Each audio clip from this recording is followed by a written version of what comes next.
Alright guys, this is Chase Knight playing Twilight Struggle in the Reddit World Cup tournament. Still in Poolplay, we're playing Goldwater64. Um, he was actually one of our replacements for one of our players in our pool that never played. So Goldwater, hats off for you for jumping in. Um, so we bid for sides. We both bid one rush. I won the coin flip. Um, and so I'm gonna just kind of look. I've got a really good hand as far as ops goes. U.S., Japan, NATO, nuclear test war, a couple threes, Suez Crisis, Independent Reds is the only big thing. I don't really have a great card that I personally like to headline. I could go with the Comic-Con Trap, but I feel like it's risky. I just like to kind of establish. So I could go Independent Reds, just play it. Um, Depending on what he does, could also go Suez Crisis. Um, Take one out of Israel and see if we can make the knockout punch to the Middle East. If we can kind of just win the back and forth there, and then doesn't really have a spot to kind of anchor down in, and we can get really run Middle East and that kind of notion. So interesting. He put us one extra into France, which is a little abnormal. So we're gonna play Suez Crisis. Um, maybe even the play here is De Gaulle. Maybe he's got Europe, and you go ahead and try to foothold into Europe before he can score. But I still think take the knockout punch here. See if we can knock him out the Middle East. Um, because I still think that if you can knock him out of the Middle East, have Middle East locked down, and be able to really take the western part of Asia, in a long game, you're going to be in pretty good shape. So he headlines 5-year plan. He pulls out one of our 4-op cards and gives us Japan. We didn't have anything where he could catch us as far as DEFCON Sus or anything. So, all right, we cool with a 4-op. So we rolled a 1, which is actually, in my opinion, better than a 2. I'd rather just knock him out than just leave 1 in there. So it'll be interesting to see what he does. He's kind of knocked out of the Middle East right now. So does he try to go after Iraq? And if he goes after Iraq, then he's got the a 50-50 with a 4-op card. 3-op. So he's placed NORAD, so 5 or 6. He rolls a 2. So neither one of those rolled well. On 1 and a 2. DEFCON's added 3. I think because we've got them knocked out of the Middle East, we go ahead and just complete this. We want to, we don't necessarily want to win this roll, but we want to knock the DEFCON down to 2, and then pretty much look, we're in great shape. He didn't have an easy access to get back into the Middle East. We've got lots of ops to spread. So we're in pretty good shape. So.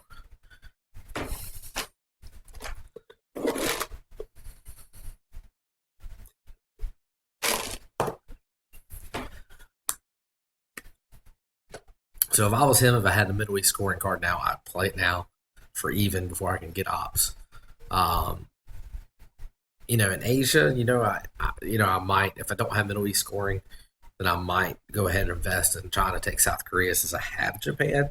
You can still lose to South Korea or to the Korean War card, but it's not as easy to lose. You got a little protection. Maybe I gamble there. I definitely go into at this point, try to go see if I can, if I'm him. If I don't have Middle East scoring, I definitely then play into Southeast Asia to see if I can even, grab that sector. If you're USA, you're going to give up Middle East. You fight for Asia, you're in decent shape for Europe. That's what I would do if I was him. But we'll see what he does. He played 5-year plan. So right now, if we don't play the China card, we can, we won't be able to hold anything. So we could theoretically think about holding De Gaulle and beginning the next turn, be able to try to punch our way into France. Or it might be better to, try to keep you intervention in case we do catch a CIA or something like that to kind of protect us.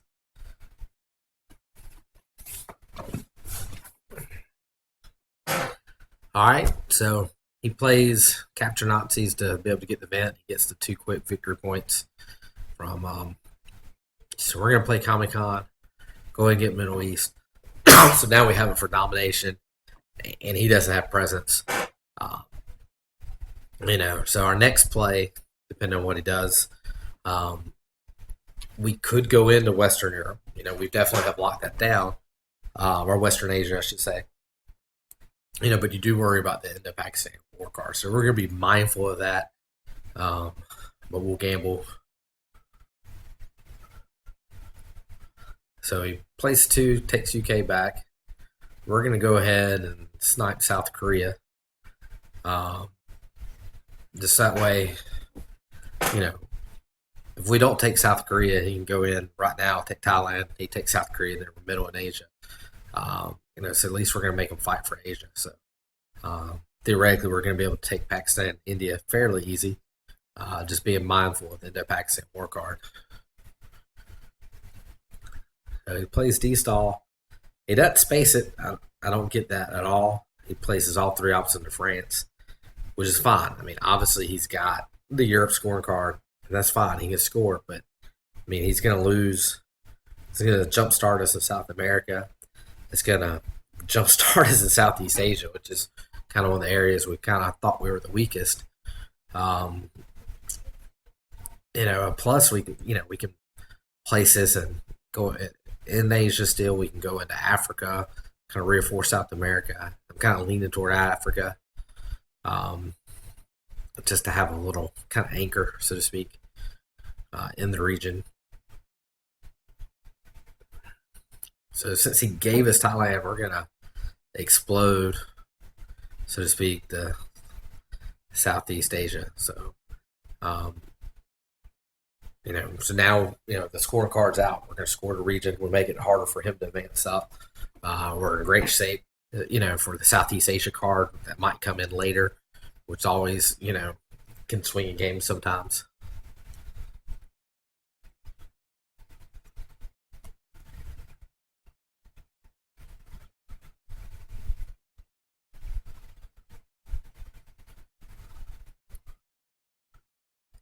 So he does have Europe scoring, and that's okay. He gets 5. Amazingly enough, the scoreboard, we just gave up 7 points in round 1.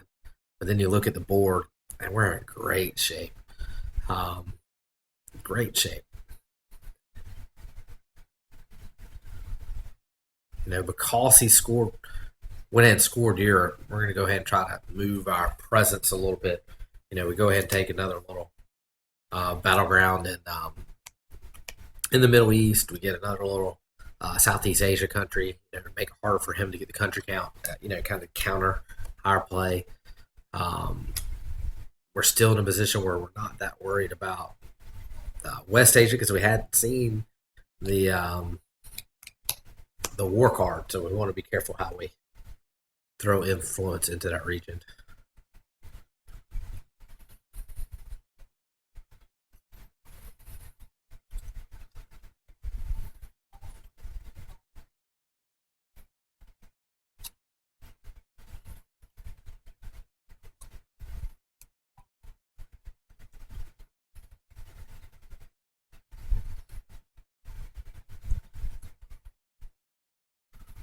So Warsaw Pact. All right. So here, one of our bigger worries was East Germany, Poland being a little thin. We'll kind of overprotect them now. Throw one back in Yugoslavia. Great news. We get the Middle East war card. So hopefully we can score this for a bunch of points. So only special relationships, Marshall Plan. So we'll throw UN intervention on Marshall Plan. Not that worried about giving them one op, or one op. As far as headline goes, we've got, I kind of want to keep Fidel, because, wouldn't mind using it for ops, Vietnam Revolt. Maybe was the play. I don't know.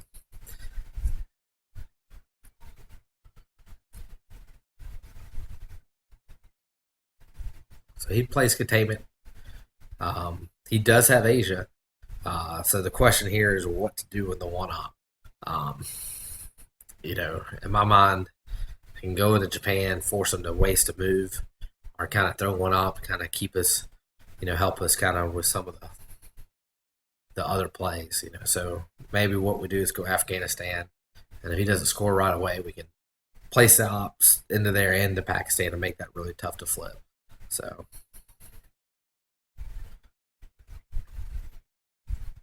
plus if he does something weird and could flip Iran or something, I wanted to be able to go straight to Pakistan.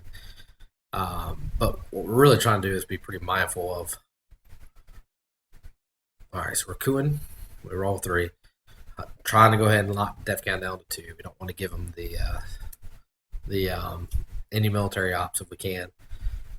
One of the big advantages for the Russia early in wars, typically we're able to pick up some points in the with military ops. So we don't want to let him also have a chance to coup in our Middle East area where we've got a lockdown.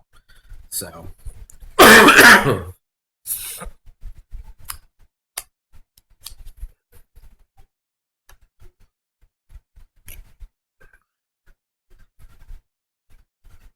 also the limit here is we've got a lot of open places to put ops, and not necessarily a clear spot to put everything. As far as not obviously there's a clear spot to put everything, but what I'm trying to say is, we don't have enough ops to cover up all the countries we want to cover up. Because right now we want to take Middle East as much as we can. We'd like to be able to pick up a couple extra points in Asia. He goes ahead and plays Asia scored, which is awesome. Gives us 6. It kind of lets us know that we can focus most of these ops that we have into the Middle East. We need to get, let's see, 10 ops is what we need to be able to take Middle East.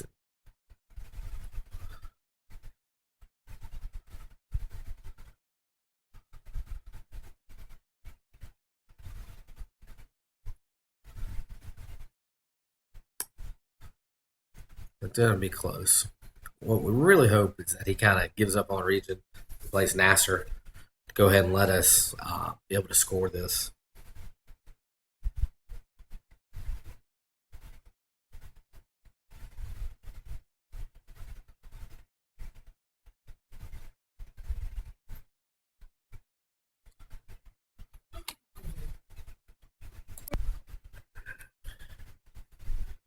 All right.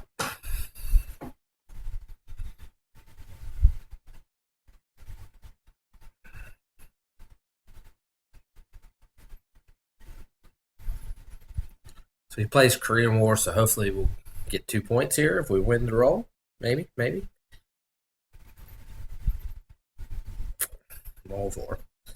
All right.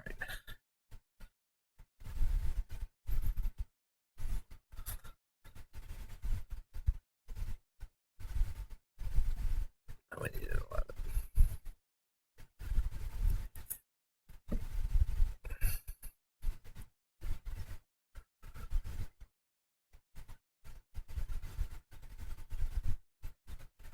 All right. So right now, we're giving another op into Europe. Hopefully, we play Marshall Plan. Go ahead and take Israel. Maybe throw one into Egypt, and then we'll play Vietnam. To get one extra country. Kind of the thought. So we'll see what happens. If he kind of decides to push tempo, so to speak, if he goes into Tunisia or Turkey, we'll think about going ahead and scoring. So he plays socialist government. Not sure why he wouldn't space this per se. To me, socialist government is a perfect space card. Because absolutely, you can handle it as U.S. I'm gonna take out influence. You're gonna put it straight back in. Doesn't leave the deck for playing it, so why don't you space it? Unless there's something you have to space. So maybe he's got blockade and or if he has blockade, I don't know. Who knows what he's got, but must not have great cards. You know, throws one in the turkey, so we do have to worry about him coming in. So what we'll do is we're going to play Unit Intervention and Marshall Plan. We'll take Israel. We'll throw the extra op into Syria. You know, so even if he slams a big op card into Syria, go ahead and score. He won't have a presence in the Middle East, and we'll score this for a good many points. We don't have the ops to go ahead and get control anyway, so keeping them without presence is a pretty big win here. So once again, you know, kind of looking at it, you know, all the scorecards are going to come out in the mid-war. You know, so all got played round 1, round 2. You know, so we'll have another opportunity to score Middle East and Asia. Unfortunately, we'll also have to score Europe again too. But we've also got a head start in South America. You know, we've got a influence down there in the southern part of Africa. You know, so hopefully, you know, with a little tempo, maybe we can knock this one out pretty quick. So he's got a 3-op card. He puts 2 of it in Syria, and then he takes the little countries. So we're going to go ahead and score Middle East for 9, which is big. Definitely big. And then we've got Vietnam to throw 2 ops wherever we need them. You know, so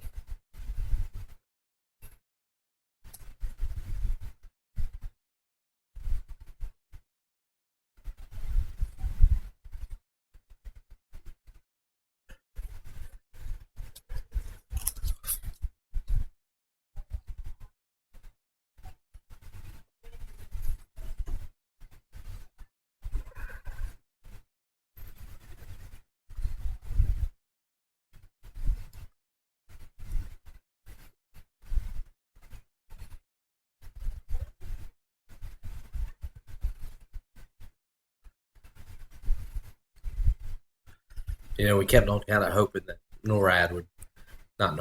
Nasser would get played, and then we could go ahead and take Libya. That was kind of part of the thought process. All right, so here's the China card. Let's see what he does with it.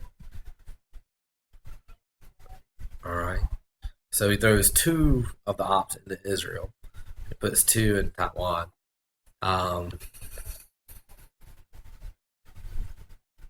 So we're going to take Israel back. We're going to place 1 in Egypt.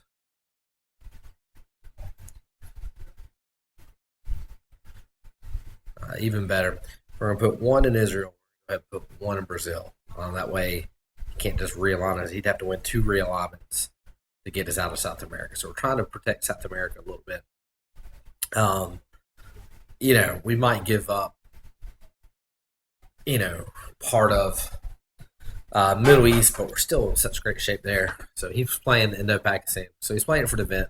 He's successful. So kind of his idea there was he got military ops and he had a chance to get 2 points. I mean, that's a pretty big swing. So instead of me going to 10, we're at 6. Good news, we got Middle East scoring. Bad news is we have Europe. You know, headlines looks like I like playing Nasser here because we have Middle East. Go ahead and stop that kind of push to get a country so we can play Nasser, steal coup, pick up Libya, and hopefully score Middle East for some pretty big points. If he doesn't get presence, I think that's 13. If he does decide to flip Syria or Jordan, I think it'll be 10. Yeah, I mean, so we'll see what his headline is. He can't defector us because we have defectors. We could have gone Red Scare, but I think, you know, it's all right. So he takes the point grab. Got to give him credit there. For a second, looked like we were going to have 10, you know, the end of turn. By the time our next play comes around, we've got 3. So we play special relationships. We take Libya. You know, the play might have been, so that's 13. We could have played Red Scare, put the other 2 in Jordan, and then he wouldn't have had presence unless he used a 3R card to flip Syria. So we'll see. I still like the fact that we saved it because it is what it is. 10 or 13 is okay. If he goes just to try to flip a country, I think we're all right there. We've got Red Scare. We've got some 2-up cards.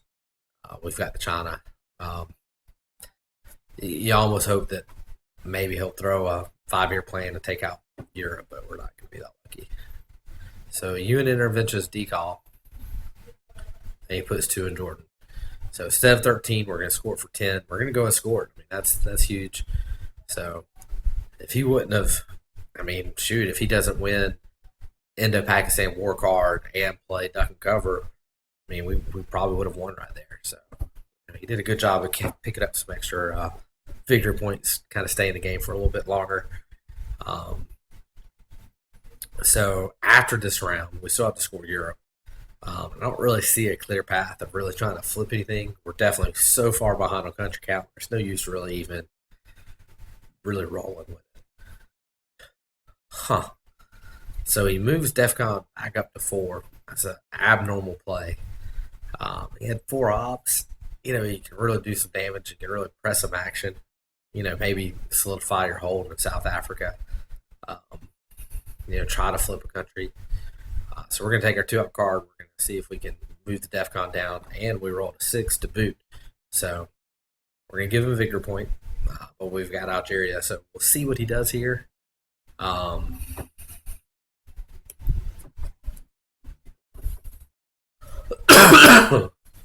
Excuse me. So we can go. So it's Kuin. Okay. When Iran. He didn't knock us out. Just I didn't get into the region. Kind of surprised he didn't go after South Africa, but I guess he's still worried about Asia. We could have gone right into Pakistan if we would have lost that roll. So we've got a 4-up card, kind of leaning toward placing some ops in South America to go ahead and kind of solidify that foothold a little bit.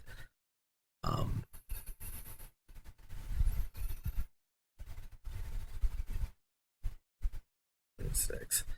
The West Asia, we're still worried about the Indo-Pakistan card. It's kind of what it boils down to.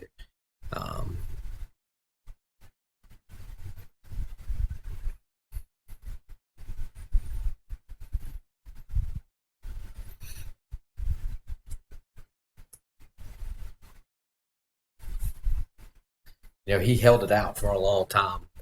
Last round, waiting for us to go in there, and then finally just played it for the event. But happened around 2, so you know, it easily could be in anybody's hand now after the redraw or the reshuffle.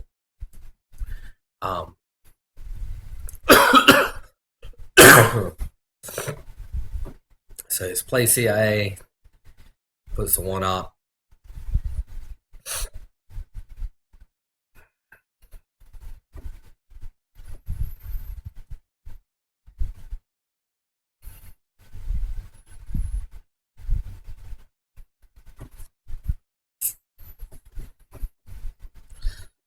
So I thought about putting 1 in Pakistan, but once again, if he would have flipped it, normally it wouldn't be a big problem with only 1 there, but we'd have to score the Europe scoring card. So there's no use putting that kind of danger when you just wait.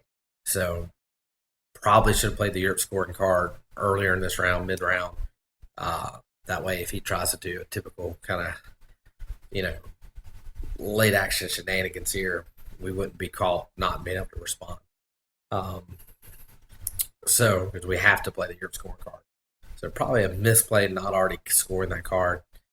Part of me held out just in case he scored Asia. That would have pumped us up. We might have had a chance to go for a win.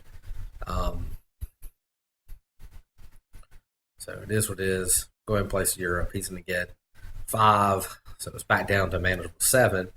But his only real major region right now, Europe, is, you know, he's in pretty good shape.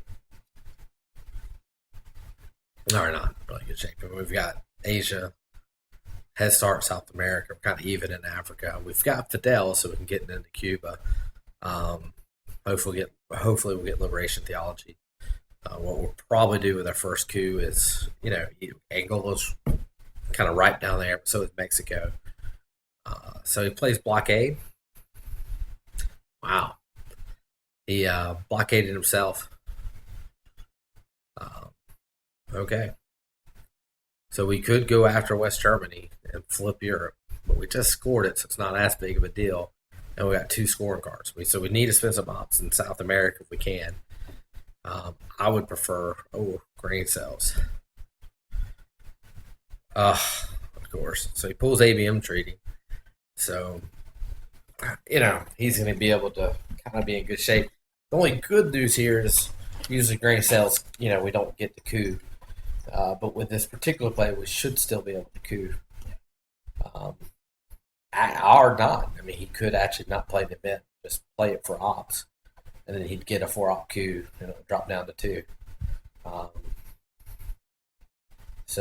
but he plays it as the event, plays the 4, spreads out the 4 ops. So what we'll do is we know we have Central America, South America. But we've also got Fidel. But we also want to kind of make sure we have kind of timing a little bit here. 2-op card into Angola. We roll a 1, and we rolled a couple of 1s today.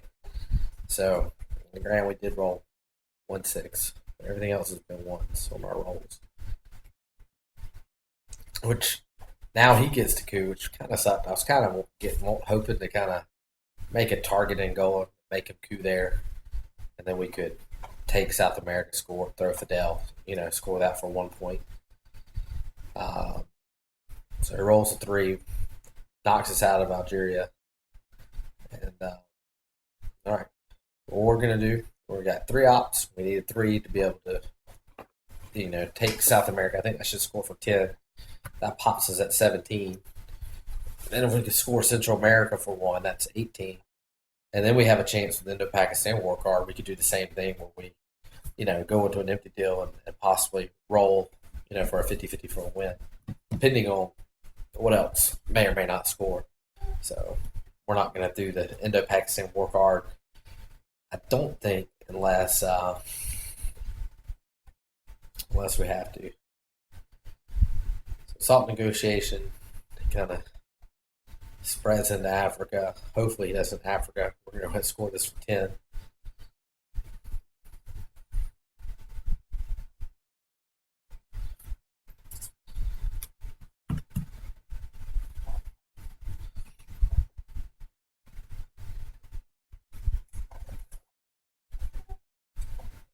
Hopefully our next play will play Fidel. Ooh, he does have Africa. So he gets it for 3. Back down to 14. We'll play Fidel. Hopefully we can go ahead and sneak in a 1-pointer for it. So once again, I mean, we're in great shape. He plays Camp David, so not as big of a deal. It does set him up where he can play Sadat, flip Egypt. Go ahead and score that for 1. I mean, no real tricky things really there that I can see us doing, except for not playing it, having a chance to realize out of Cuba. So go ahead and knock that one out. And then everything's been scored, I think, except for Asia already. It's crazy, dude. For round 4 to have everything scored except for Asia and the Southeast Asia scorecard, which probably is good for us because we're in such great tempo in Asia. He's really, Europe's not coming out in round 7. If we can get OPEC, or something like that, we'd have a chance to score some points that way too. So I guess he's starting to worry about Asia too, but he's throwing just a little deal there into play.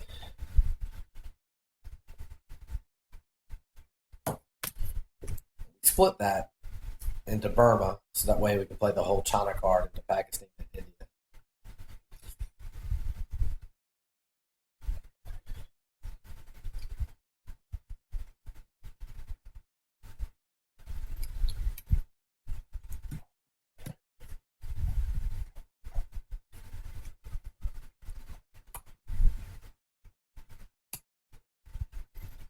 Portuguese empires. Okay. Interesting. We're going to take South Korea back, put two into Pakistan, one in India. We couldn't take India, so we went ahead and put the extra one in Burma. So that way, when we do place it, it's kind of a little more protected. The main reason is we couldn't take it, so we put the extra one in Burma, so we have the extra Southeast Asian country. We space race this quagmire successfully. All right. So good news, awesome news. We have Asia. So unless he's got something kind of crazy, like Surrey, to really throw kind of a wrench into our Asia, that's why we're gonna do Culture Revolution. Pull out the don't be Asia. Pulls out Summit.